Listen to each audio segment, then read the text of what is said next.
Welcome back to the Always Reading Book Club. It is your girl Kiki Reader, and we are going to start a new series today.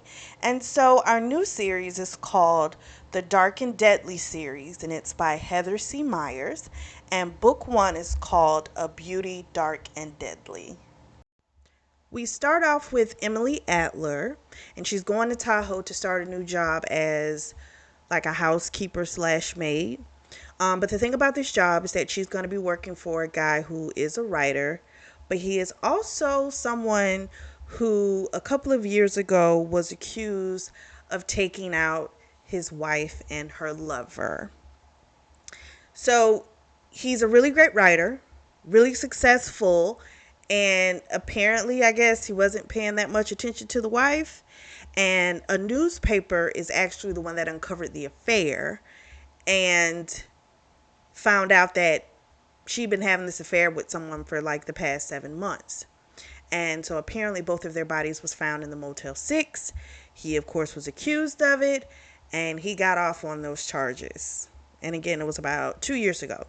So Amy is a senior in college. She lives with her grandfather and he didn't raise her, but once her parents got killed in a car crash, um, that's when she went to live with him. And I think she was like, I don't know, 17 or 18, something like that. That's when she went to stay with him. And she absolutely adores her grandfather. Her grandfather is a military vet. He's disabled. He does, of course, get money each month, but it's not enough to cover everything. And this, of course, just reading this is just this whole discussion when it comes to vets and the mere fact that they're not able to meet their needs should just never be. But that's another conversation for another day, so I digress. So she's taking this job and she's holding off on completing her last year of college so that she can help her grandfather out financially. He didn't really necessarily want her to go, but at the same time, she's someone, once she makes up her mind, she's gonna do what she want to do. So the name of the writer is Jason Belmont, and we flip to his perspective. So you already know I love the POV from both sides. I just love it. So he is having a difficult time because when he goes into town, people are kind of refusing to, provide service for him. So if he goes in the grocery store, they won't let him buy groceries. So it's been a really really difficult for him. So that's why he needs a housekeeper. Part of the reason why he wants his housekeeper is because he kind of feels like if people see that, okay, he has a housekeeper, nothing's happened to her, maybe he can like slowly start to be accepted back into society. He's 48 years old, and I think Emmy's probably like either 22, 23, something like that. So the first thing she says to him after she got the job, because the first thing he said to her, he's just like, okay, you're hired, because no one else had come for the posting, so she just automatically got the job. So he was gonna take her on a tour of the house, but she was like, that's okay, just show me where my room is. And she was kind of curt with him. So he takes her to her room, and before he leaves out, she asks him, like, what do you expect of me? And he says, the cooking, some cleaning, stuff like that. And she's like, okay, I can handle that. So she goes to unpack her stuff, takes out her cell phone because she wants to call her grandfather. It doesn't work, there's no service. So she goes to his office, she finds his office and asks him, can I use, do you have a phone? Because my cell's not working. And he's like, yeah. And he told her where it was. And so she goes downstairs, she sees it, the cord's pulled out of the outlet. But she didn't think anything crazy about it. It could be he just, he's a writer, and I do understand this because I write myself. You like quiet when you're writing.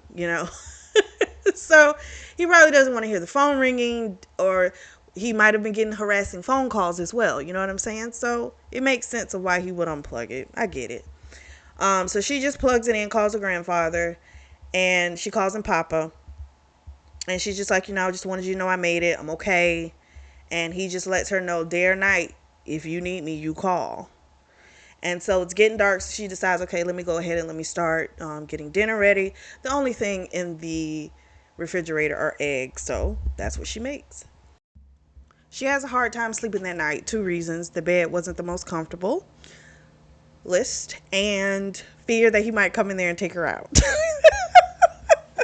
Now, me personally, I don't know if I could take a job where someone was accused of the M word.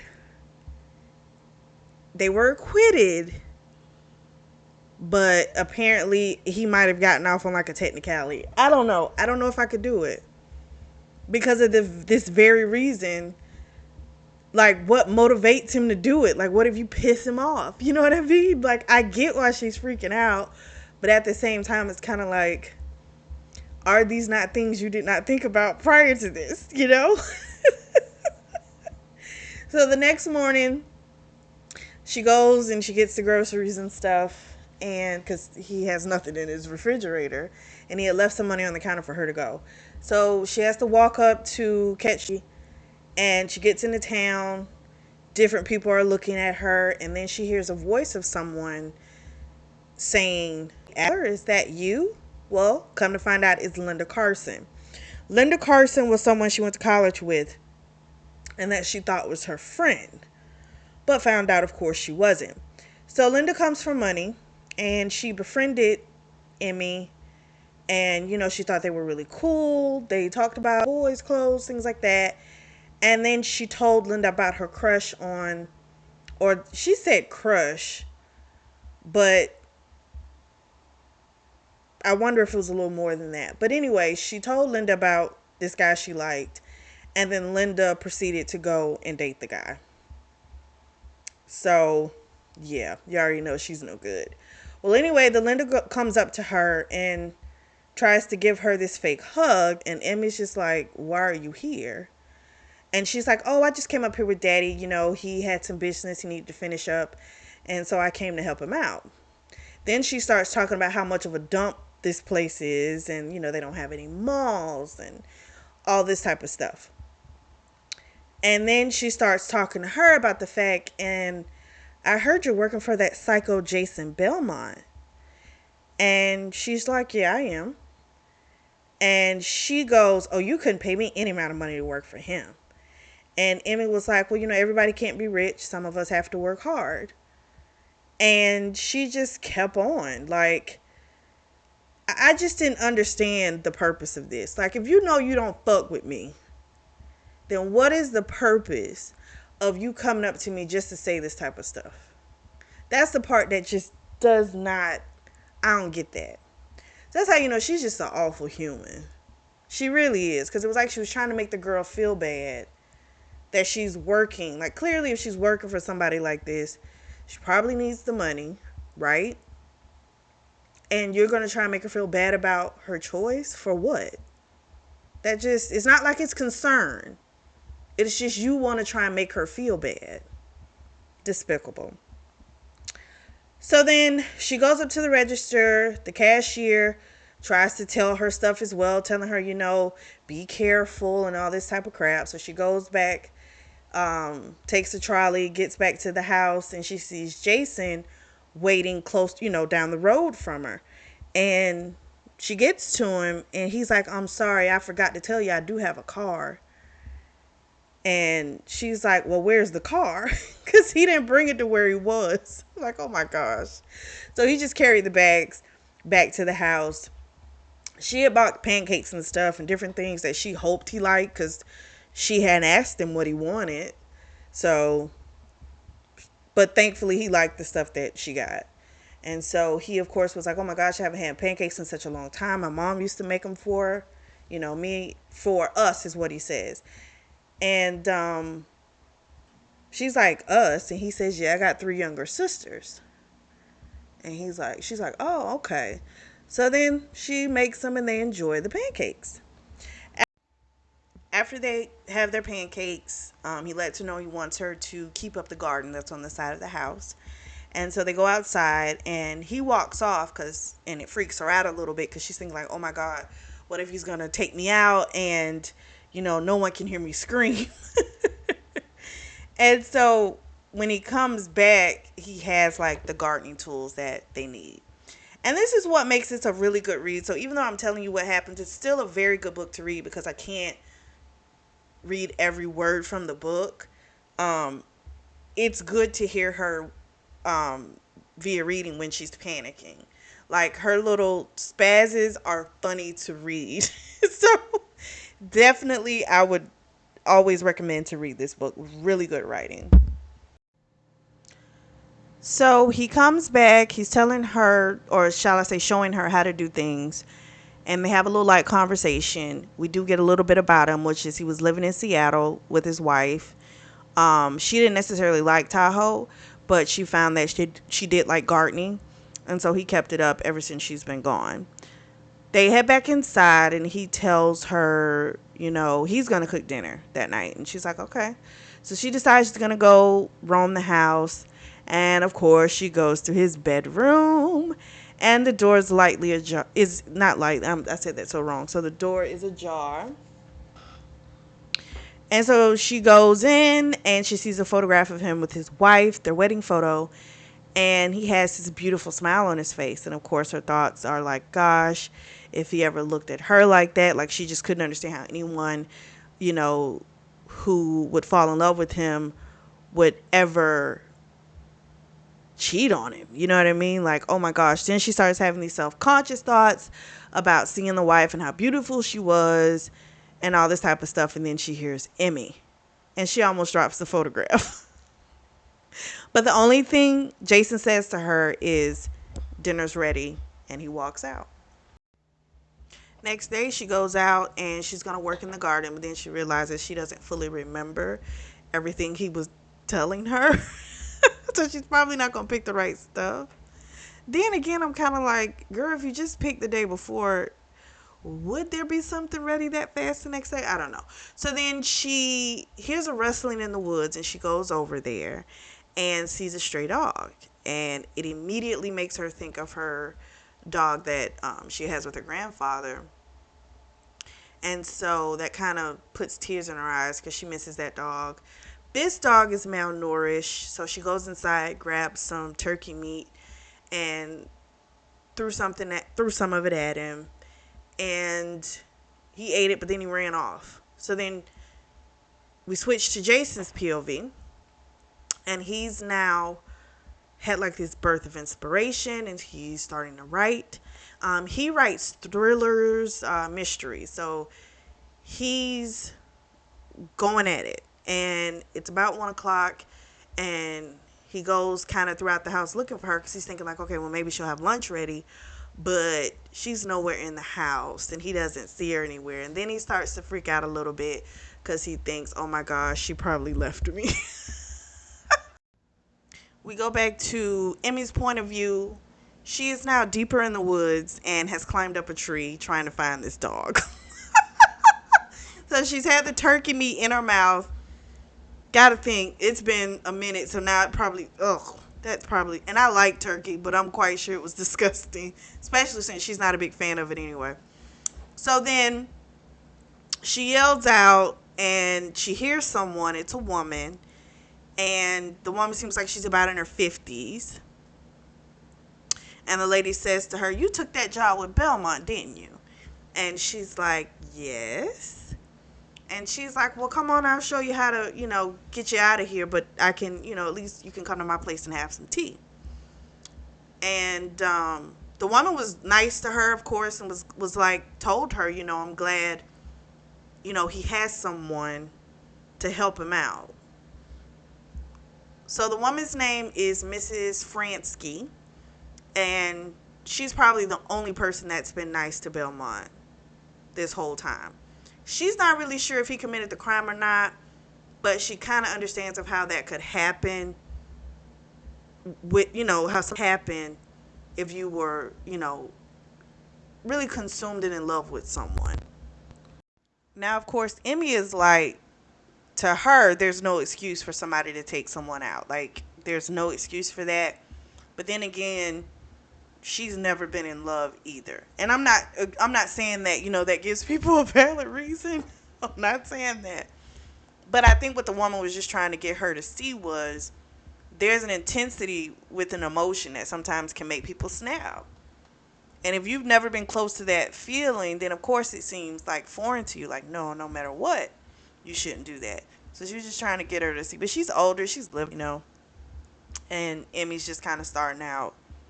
And even though she's experienced some pain, of course, with losing her parents, both at the same time, it's still a little different. So it gets to about 5 o'clock, and she's like, oh, shoot, I need to go. So she leaves. And when she leaves out, she does see Jason, and she runs into his arms. They don't kiss, but it was a very intimate moment that they both truly enjoyed. So they go back. She tells him the story about the dog. He asked her if she'd ever had a dog. She tells him about the one that she has with her grandfather. And he tells her, hey, listen, I'll watch the food. Because he had put on she had put on some beans or whatever for lunch, dinner, whatever it would be called. And he's like, you go take a bath, and I will finish watching the beans so they don't burn. And she's like, all right. So she goes upstairs, she takes a bath. She had left her clothes in her room, so then she has nothing but a towel around her when she leaves out of the bathroom. And boom, Jason's standing there, and his mouth is wide open. And she slams the door, and then he says, I'm sorry, I just was coming to tell you, that the beans were done. I didn't want your food to get cold. But she starts laughing hysterically because she just thought it was so funny because it was like he didn't see anything. She was covered up. It's not like he could see her. It's, everything. But she just thought it was funny. So the next morning she wakes up and Jason's already up. He's feeding the dog some of the leftover beans. And he's decided to keep the dog. And he wants to name it Rumple, as in short for Rumpelstiltskin, because he feels like the dog is kind of sneaky. So they go for a walk, and she was concerned because the dog didn't have a leash. So she was like, aren't you afraid he's going to run away? And he tells her, listen, if he wants to come back, he'll come back. I hope he does. But if he doesn't, then that's fine. Dogs should be given that choice. And he says, just like I could make my wife stay, you just got to move on. So then he tells her about the path she would take in case she ever gets lost. There's a way she can always get back. And they also go over a couple things for her to go to the grocery store and get as well. So they've settled into a routine. Every morning she takes the dog out since she's the early riser.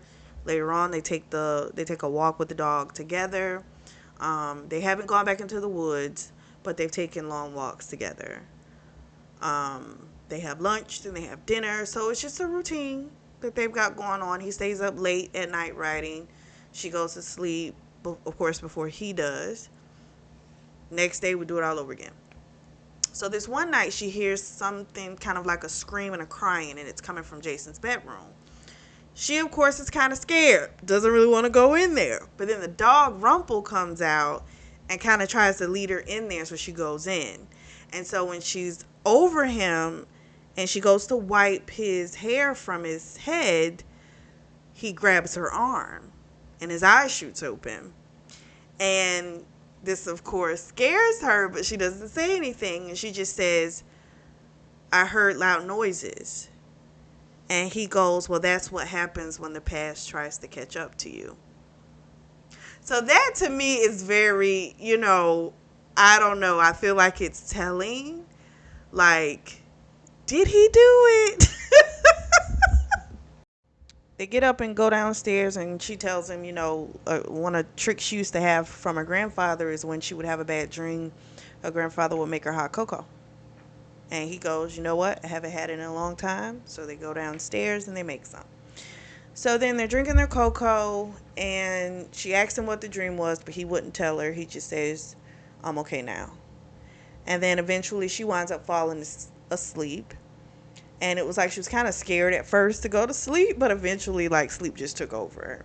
Then we switch back to his POV, and he doesn't want to move. Like, when she falls asleep on him, he absolutely adores it because they both like each other, but no one's trying to say anything. They both find each other attractive, but again, no one's trying to say anything.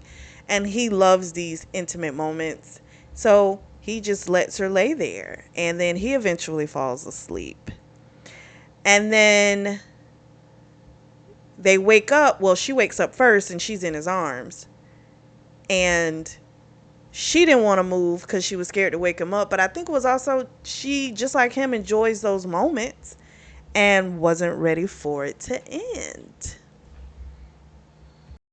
So what finally wakes them, well, what wakes up Jason is the dog. The dog barks, and he gets up, and then he asks her, how did she sleep? And she said good, and she asked him, he said great. So then he says, how about some pancakes? I'll make them. So he goes, he makes the pancakes, and she sees, like, he has I guess it's a library. It has all his books. And they're his series about, I think it's called the Carlisle series. And it's like he's a CIA agent and all this type of stuff. So he hasn't written a book since before his wife died. And so she decides to pick up the first one in the series. I think it's called One Night, but night is spelled Knight, stand. And then when she opens the book, it says that it's dedicated to Stacy, and it says, thank you for everything. So of course now her brain's running. And she thinks again, how could you love someone this much and what happened, right? So we'll never, it, for someone especially like her who is so kind of green to the world, again, not saying that it's understandable, but it's just she hasn't had those deep emotions, those certain things she hasn't experienced, and so she can't fathom it on any type of level. She got through like one page before he called her for breakfast, and she told him, I'm reading one of your books. And he, of course, is like, well, what do you think? And she's like, I just started it. I just got through with the first page. She was like, but it seems promising. So then they eat, and there's loud thunder because there's a storm coming. She still hasn't gotten used to the thunder.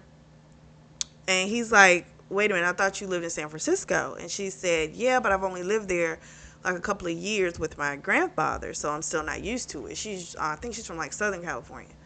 So then he told her about, no, she asked him about, wanting to talk to her grandfather before the storm hit and knocked out, everything, the lines and stuff. And so she goes, makes the phone call.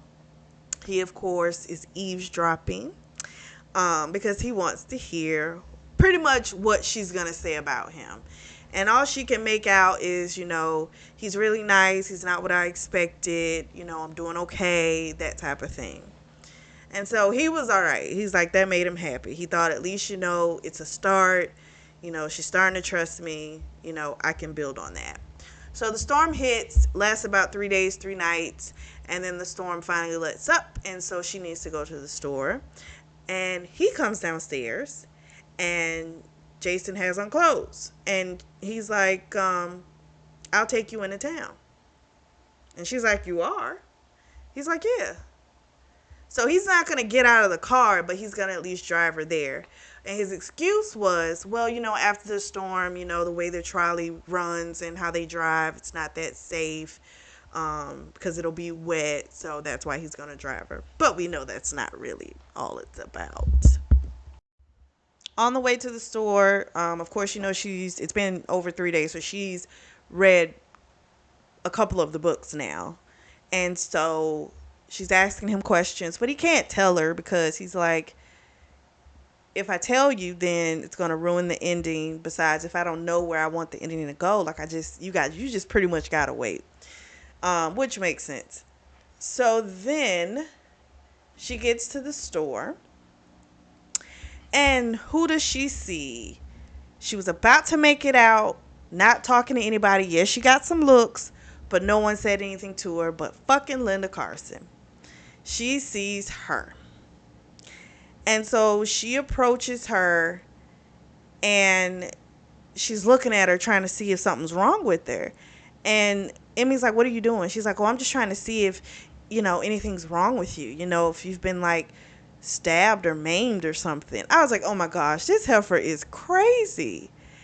And she's like, "You could have been killed or something out there." And she's looking at her like she's concerned, but she's really not.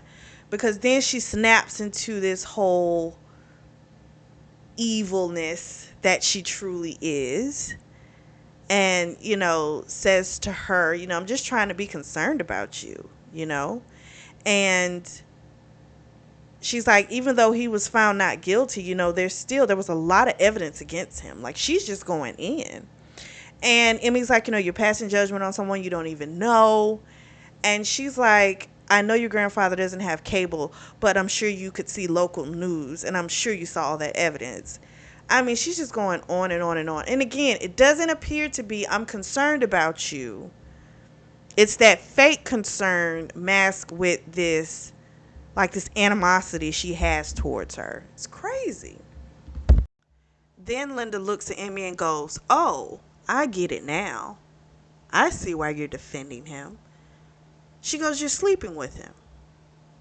That's why." And that broke Emmy. And that pissed her off. And she punched her in the face. I know we shouldn't be about violence, but oh my gosh. So then she got from out of there, gets back to the car. He can tell something's wrong. She's like, "I'll tell you when we get back home." And then they get home, and he asks her again, "Okay, what happened?" She told him. And then at first she didn't tell him everything. She just said, "Oh, it's this girl. She was the same one that gave me problems the last time I was at the store, and the whole thing about the crush with this guy named Cody." And he goes, "Oh, so you were getting back at her because she stole a guy you liked?" And she's like, "No." So then she had to tell him everything.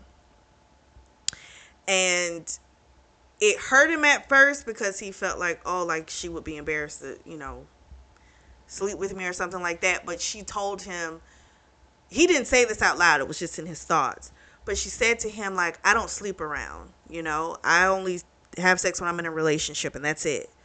And that made him feel a little bit better. He didn't feel as wounded.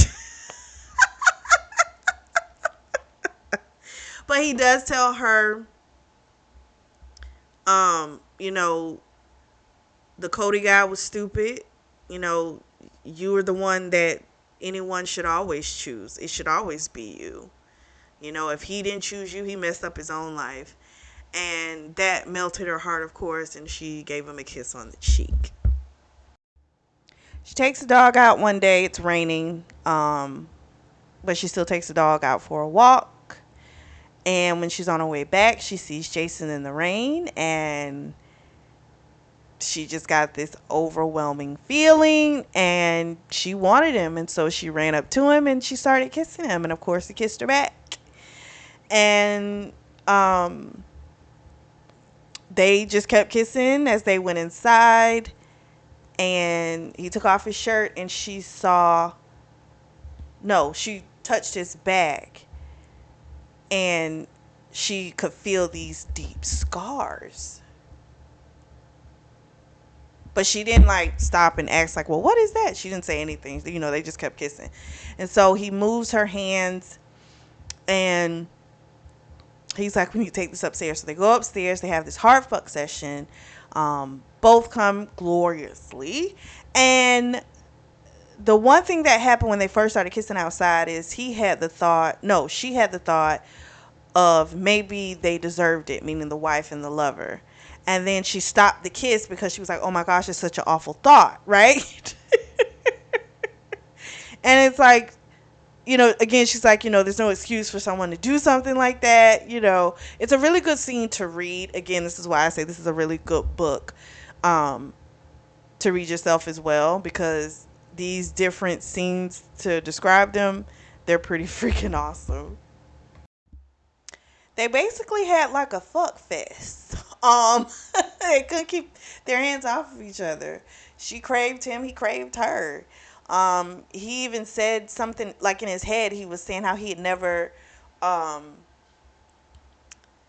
felt, basically had it feel this great with someone.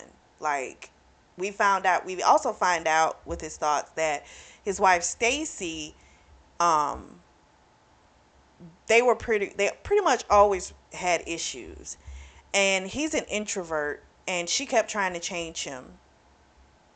Because he didn't want to go out. He didn't want to promote his books. He just wanted to write, and that's it. Just didn't want anything else. But she was, someone that liked to be out and about and have people around and things like that. Well, he doesn't require that. So that had always been a point of contingency with them. And so when he did find out about the affair, the first thing she said was, you barely talk to me. Like, what did you expect? And his thing was, if you didn't want to be with me, she could have just, asked for a divorce. He would have gave it to her, because he honestly didn't really love her anymore. So this is a big revelation, because I'm kind of like, if he hadn't been in love with her for a long time, I don't know. I'm starting to think like, okay, did he do it, or like, would he not even care? Like, I'm a little confused. So he's having all these thoughts in his head. He just knows the one thing is that he does not want to lose Emmy. Like, girl pretty much got him gone now, right? So then they wind up fucking again. After that, there's a knock on the door. And they're kind of like, what the hell? Because no one comes to visit. So, of course, it's like, who the freak is this? They both put on some clothes, go downstairs. Jason opens the door. And he's like, what do you want? And the guy is like, where's Emmy? Have you killed her yet? Like you killed your wife and her lover? And then he kept yelling out Emmy's name. And this kind of course, pissed Jason off, because the way he said Emmy's name sounded too intimate. And so Emmy comes and she gets in front of Jason, and we find out this is Cody. So this is the guy that she apparently liked, and Linda Carson, I guess, took from her, I guess. So she, of course, is like, why are you here? And he's just like, what are you doing? You should be afraid of him. Like, he got away with the M word the first time. Like, what do you think is going to happen to you this time around? Like, if he got off once, he can get off again. And he's like, you need to stop. And she was like, of course you need to stop. Like, you're being like, fuck, it has nothing to do with you, And he was telling her, you're going to be a total outcast if you stay with him. And he's just rambling and going on. And he's like, your grandfather's going to disown you. And that pissed her off. She's like, you don't talk about my grandfather. You don't speak on him. And you don't ever come here again. And she slammed the door. Now, I got a real problem with the Linda Carson heifer, and this Cody dude. Because these are the two people who hurt her. But then they keep trying to like get in her face and fake this concern, but put her down at the same time. And that irks me. Like, it's like, there's no real concern here. So that just pissed me off. So they go back inside, and after Cody left, they have a conversation, and we find out in this conversation that him and Stacy had met because Stacy was a publicist. So he was already a successful writer. So this is starting to make a tad bit more sense to me. Just in the fact, because my first thing was, why the fuck would you be with someone that you know is a fucking introvert? You know what I mean? Like, if she needed to be out and about, like, why the hell were y'all even together?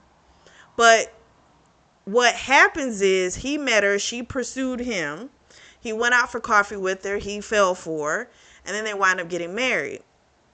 But it was always an issue because he's a fucking introvert. He doesn't need to be around people. He doesn't need to talk a lot. Like, he's a person of few words. Like, that's who he is. And to me, I think the Stacy girl never probably really loved him. But if he was already a successful writer, then she just wanted to be with him because of that. Because why would you want an introvert if you know you want to be out on the town all the time? That doesn't work.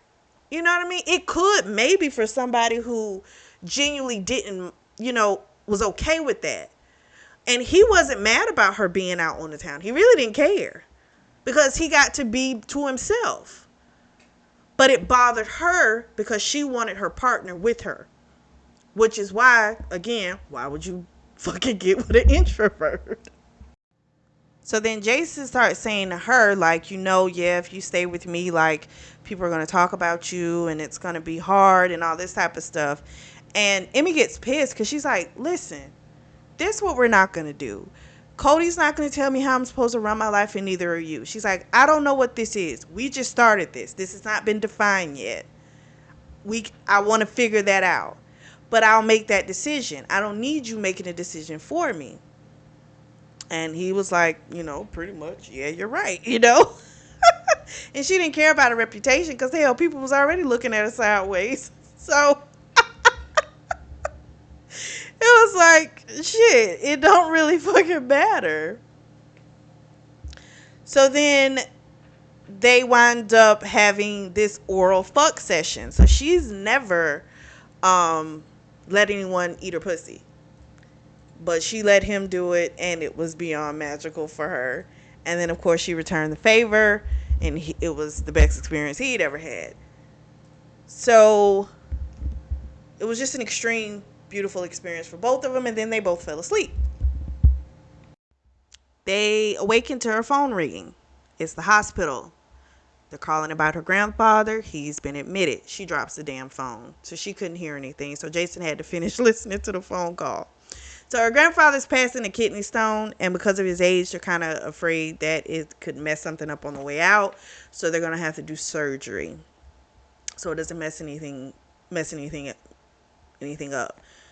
So he's doing okay, but since she's the only next of kin, that's why they called her. So Jason is going to take her to her grandfather, because of course he noticed the significance of, clearly her grandfather meant everything to her.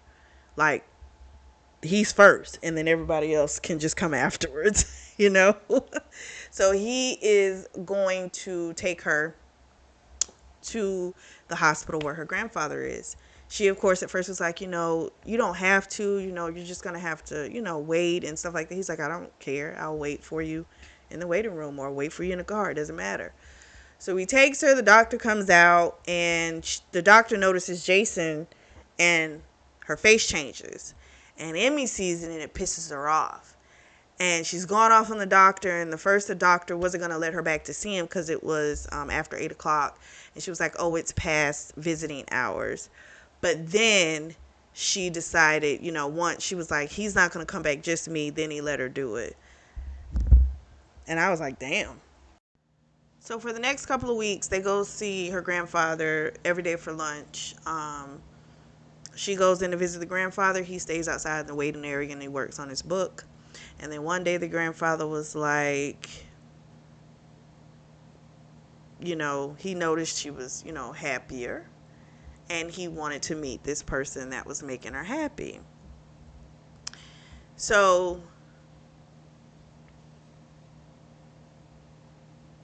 they wind up meeting, and the grandfather was kind of hesitant at first to agree to the meeting, but then when she did express how important it was to her, he was like, okay, fine, but he just better look presentable. So the next day they come up, they of course look presentable. She even dressed up a little bit too, so Jason didn't feel alone. And they have a conversation, and the grandfather was like, what's your intentions? And Jason was like, well, I don't really like the word intention because it's like I'm saying what I want rather than what, she wants as well. And he's like, she's my light. I love being around her. She brings me pure joy. I love her. As long as she'll have me, I'll be here and I'll do whatever she wants and needs. And the grandfather was like speechless. Like, what do you say to that?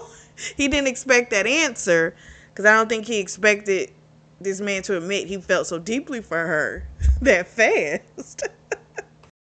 And so then the grandfather asks him to step outside, and then he talks to Emmy, and he's like, Emmy, do you love him?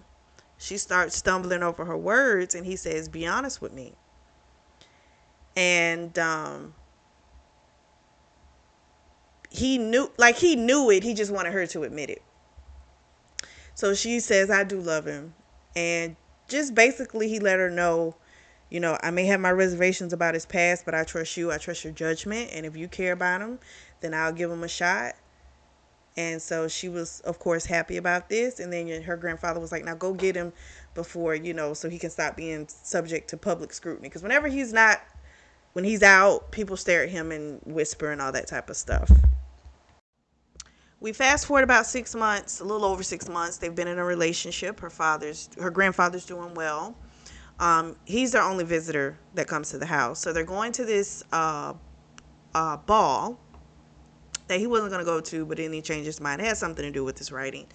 They're getting ready to leave. They're all dressed up, knock on the door. She goes to look. It's Cody. So she decides to open the door to talk to him. And he's saying how he needs to talk to her alone. So Jason, she tells Jason, I got it. So he goes in the kitchen. So then Cody starts telling her how much, he misses her.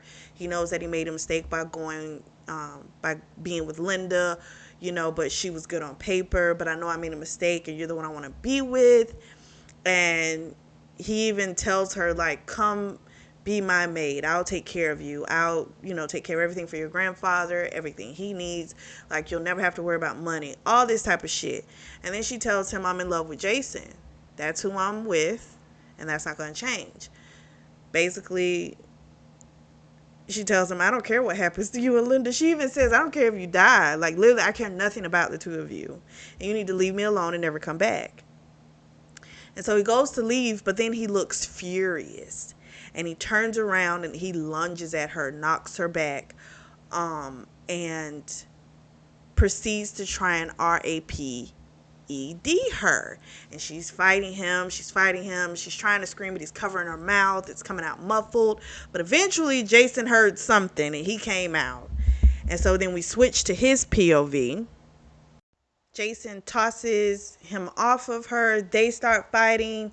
And then Jason's like punching the shit out of him. And then Cody starts to get the best of him. And then Emmy gets a bat, beats Cody to death.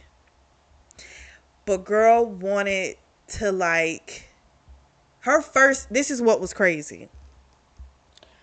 Her first thing she asked was, is he still alive? And Jason's like, nah, he's gone. And Jason's freaking out because he's like, oh, shoot, they're going to try and pin this on me for sure. They didn't get me the first time. They're going to want to try and get me for this, And Emmy goes into, like, ride or die mode. She says, we got to get rid of the body. And he looks at her and he's like, if we do that, she's like, listen, I don't care what you did in your past. I don't know if you did or if you didn't. I don't care. But I know it's you and me. And he came here and he tried to RAPED me and take me away from you. And we simply defended ourselves. But if we get rid of the car and if we get rid of the body, no one will know. I'm like, oh my gosh, girl went straight cover up mode. I was like, so shocked. So Jason at first was like, what if someone knew he was out here? And she's like, I doubt it because Jason doesn't really talk too much about his business. So I doubt anybody knew. But just in case, we're getting rid of both.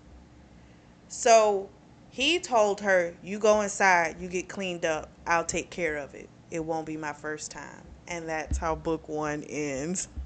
Ah! So the next book in the series is called A Reputation Dark and Deadly. Now, I like this book. I mean, there's a lot going on, but I was so floored by that first freaking book. I couldn't believe how it ended. That was just, I was not expecting that. I just wasn't. But let me know what you guys think. Drop down in that comment section and let me know. If you are in the market for a beautiful notebook or journal, I do have those available as well, and link is going to be available in the description section as well. Make sure you like and subscribe.